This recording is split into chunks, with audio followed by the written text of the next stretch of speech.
இலக்கிய கழகம் வழங்கும் குரல் பேசு வாகைசூடு.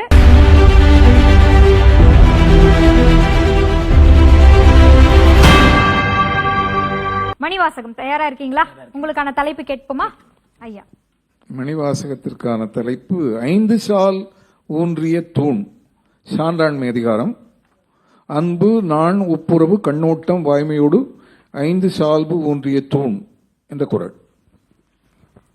பலம் சேர்த்து விடுங்கள். மற்ற போட்டியாளர்களை பார்த்திருப்பீர்கள், உங்களுக்கு ஒரு எண்ணம் வந்திருக்கும் இல்லையா? அந்த விளைந்த எண்ணத்திற்கு ஒரு நல்ல கைத்தட்டல் கொடுக்கலாம். அனைவருக்கும் வணக்கம். பேச எடுத்துக்கொண்ட தலைப்பு 5 சால்பு ஊன்றிய தூண். 1000 அருவாளால் முடியாதது அன்பினால் முடியும். பழிக்கு அஞ்சுகிற நாணம் வந்துவிட்டால் வெட்கத்திற்கு வேலை இல்லை. ஊருக்கு உதவுகிற ஒப்புரவே உலகத்தின் உயர்ந்த செல்வம். கண்ணோட்டம் இல்லாத கண்ணுக்கு அஞ்சனம் தீட்டியும் அழகில்லை. வாய்மை காத்த வாய்க்கு வாழ்க்கை முழுவதும் வசந்தமே. மானுடத்தை மகத்துவமாக்கி உலகத்தை உய்விக்க இந்த 5 குணநலன்களையும் முன்னிறுத்தியே வள்ளுவர் தனது 99வது அதிகாரத்திலே 983வது குறட்பாவான அன்பு, நான், ஒப்புரவு, கண்ணோட்டம், வாய்மையோடு 5 சால்பு ஊன்றிய தூண் என சால்பிற்கு இலக்கணம் வகுக்கிறார். வாடிய பயிரை கண்டபோதெல்லாம் வாடினேன் என வள்ளலாரும், தன் கைகளில் எச்சிலை உமிழ்ந்த மனிதனிடம் அன்னை தெரசாவும், கால்களால் மார்பிள் எட்டி உதைத்த ஸ்மட்ஸிடம் காந்தியடிகளும் காட்டிய அன்பு இன்று யுக்ரைன், ரஷ்யா போன்ற நாடுகளுக்கிடையே நடக்கும் உலக போரினால் கேள்விக்குறியாகியுள்ளது. இதுதான் வள்ளுவம் காட்டும் அன்பா? என் அன்பிற்குரியோரே, இந்தியா பாகிஸ்தான் இடையேயான கார்கில் போர் உச்சகட்டமாக நடந்து கொண்டிருக்கிறது.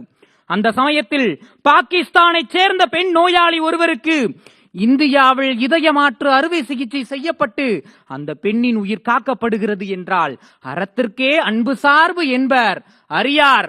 மரத்திற்கும் அதே துணை என பகை நாட்டிடமும் நாம் பாராட்டிய இந்த அன்புதான் வள்ளுவம் காட்டும் 5 சால்பு ஊன்றியதும். பிறர் அஞ்சுவது அஞ்சி புகழனின் உயிரும் கொடுக்குவர், பழியனின் உலகுடன் பெரினும் கொள்ளலார். அதாவது பழிக்கு அஞ்சுபவர் இந்த உலகையே கொடுத்தாலும் தம் நிலை மாறமாட்டார் என்று புறநானூறு கூறுவதைப் போல, குடவாயிற் கோட்டத்திலே சிறை வைக்கப்பட்டிருந்த மன்னன் கணைக்கால் இரும்பொறை தன் தாகத்திற்காக பகைவனிடத்தில் நீரை இறந்து பெறக்கூடிய அவல நிலைக்கு தள்ளப்பட்டோமே என்ற குற்ற உணர்ச்சியினால் தனக்கு நேரக்கூடிய பழிக்காக அஞ்சி மதுகையின்றி வயிற்று தீந்தனிய தாம் இறந்து உண்ணும் அளவை ஈன்மரே இவ்வுலகத்தானே என கூறி வடக்கிருந்து உயிர் துறக்கிறான் என்றால், கணைக்கால் இரும்புரை காத்த இந்த நானுடைமையே வள்ளுவம் காட்டும் 5 சால்பு ஊன்றியதும்.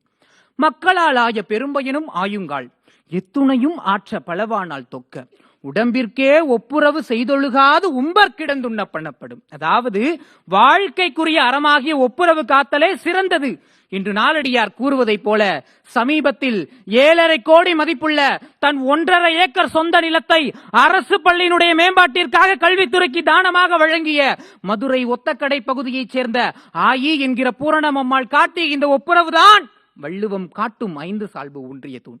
இப்படி பல அடுக்கடுக்கான உவமைகளை சொல்லிக் கொண்டே போகலாம். இந்திய அரசியலமைப்பில் இதுவரை இல்லாத வகையில் கருணை மனுக்களை நிராகரிக்க சொல்லி மத்திய உள்துறை அமைச்சகம் ஜனாதிபதிக்கு 2 முறை கடிதம் அனுப்புகிறது.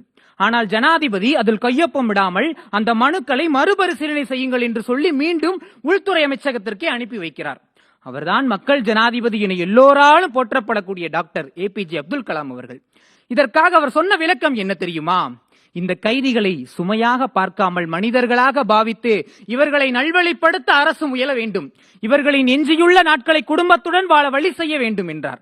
ஆக கண்வனப்பு கண்ணோட்டம் என்று சிறுபஞ்சம் மூலம் கூறியதைப் போல கைதிகளிடத்திலும் கலாம் அவர்கள் காட்டிய இந்த உயிரிழக்கம் எனும் கண்ணோட்டமே வள்ளுவம் காட்டும் 5 சால்பு ஊன்றிய தூண். கடைசியாக இந்த 5 குணநலன்களை முன்னிறுத்தி இந்த சமூகத்தை வளர்த்துவதால் வள்ளுவருக்கு என்ன பெரிய இந்த சமூகத்தில் மாற்றம் ஏற்பட்டுவிடப் போகிறது என்று நீங்கள் கேட்கிறீர்களா? அன்பு தங்கிவிட்டால் உலகப் போருக்கும் உள்நாட்டு கலவரங்களுக்கும் வேலை இல்லை. நாணம் பயின்றுவிட்டால் குற்ற உணர்ச்சிக்கும் குழப்பத்திற்கும் அவசியமில்லை. ஒப்புரவு பெருகிவிட்டால் அநாத இல்லங்களுக்கும் முதியோர் காப்பகங்களுக்கும் இனி மூடுவிழாதான். கண்ணோட்டம் பிறந்து விட்டால் கண்ணீர் கலர் நிலமாகி கடைசியில் காணாமல் போய்விடும். வாய்மை நிலைத்து விட்டால் சந்தேகங்கள் சரிந்து சந்தோஷம் பெருகிவிடும். நாடென்ப நாடா வளர்த்தன என வள்ளுவர் காட்டும் ஆகச் சிறந்த நாடும் சால்புடைய மக்களும் கிடைக்கப் பெறுவர். தானமும் கல்வியும் மேலோங்கும், ஒழுக்கமும் பக்தியும் உயர்ந்தோங்கும். என் அன்பிற்குரியோரே, இனி ஒரு விதி செய்வோம். அந்த விதியை வள்ளுவம் காட்டும் இந்த 5 குணநலன்களை பின்பற்றி நாம் மதியால் செய்வோம். வள்ளுவம் வழி நடப்போம், வல்லரசு இந்தியாவை படைப்போம். வாய்ப்பிற்கு நன்றி, வணக்கம். வாழ்த்துக்கள். நடுவரிடம் நாம் கேட்போம். ரொம்ப இயல்பான பேச்சு, செயற்கைத்தன்மை இல்லாம இருந்தது. உடல் மொழியில சிலர் பேசுறப்போ முன்னாடி கூட கவனிச்சேன், ரொம்ப அதிகபட்ச அபிநயங்களோட இருந்தா அது ரொம்ப செயற்கையா இருக்கு. நம்ம பேசுற கருத்தோட நம்ம மனது ஒன்றி இருந்தா கையசைவு எப்படி வருமோ அந்த அளவு தான் இருக்கணும். அது சரியா இருந்தது உங்களுக்கு. அந்த வகையில் அது ரொம்ப பாராட்ட வேண்டிய விஷயம். உச்சரிப்பு நல்லா இருந்தது, கொஞ்சம் திருத்திக்கணும்னு நினைக்கிறேன். சில இடங்கள்ல லகரமா வருது, அது கொஞ்சம் சரி பண்ணீங்க. என்னுடைய ஆசிரியர் ஐராவத மகாதேவன் சொல்வார், தமிழை அறிந்து கொள்வோம் அல்ல, தமிழை அறிந்து கொள்வோம் அப்படின்பாரு. அது மாதிரி இல்லாம இருக்கணும். ஏன்னா இந்த ஒரு உங்களுடைய சின்ன உச்சரிப்பு தடுமாற்றம் கூட உங்களுடைய பேச்சின் வேகத்துல மனசுல போகல. ஆனால் இதை நான் சொல்ல காரணம் என்னன்னா, எதிர்காலத்துல மிகச்சிறந்த பேச்சாளராக வரக்கூடிய ஒரு அற்புதமான ஆற்றல் உங்ககிட்ட உள்ள இருக்கு. அதனால அதை நீங்க வளர்த்துக்குங்க. நன்றி, வணக்கம். வாழ்த்துக்கள். எண் 9. நன்றி மணிவாசகம். எண் 9 9ற்குரிய போட்டி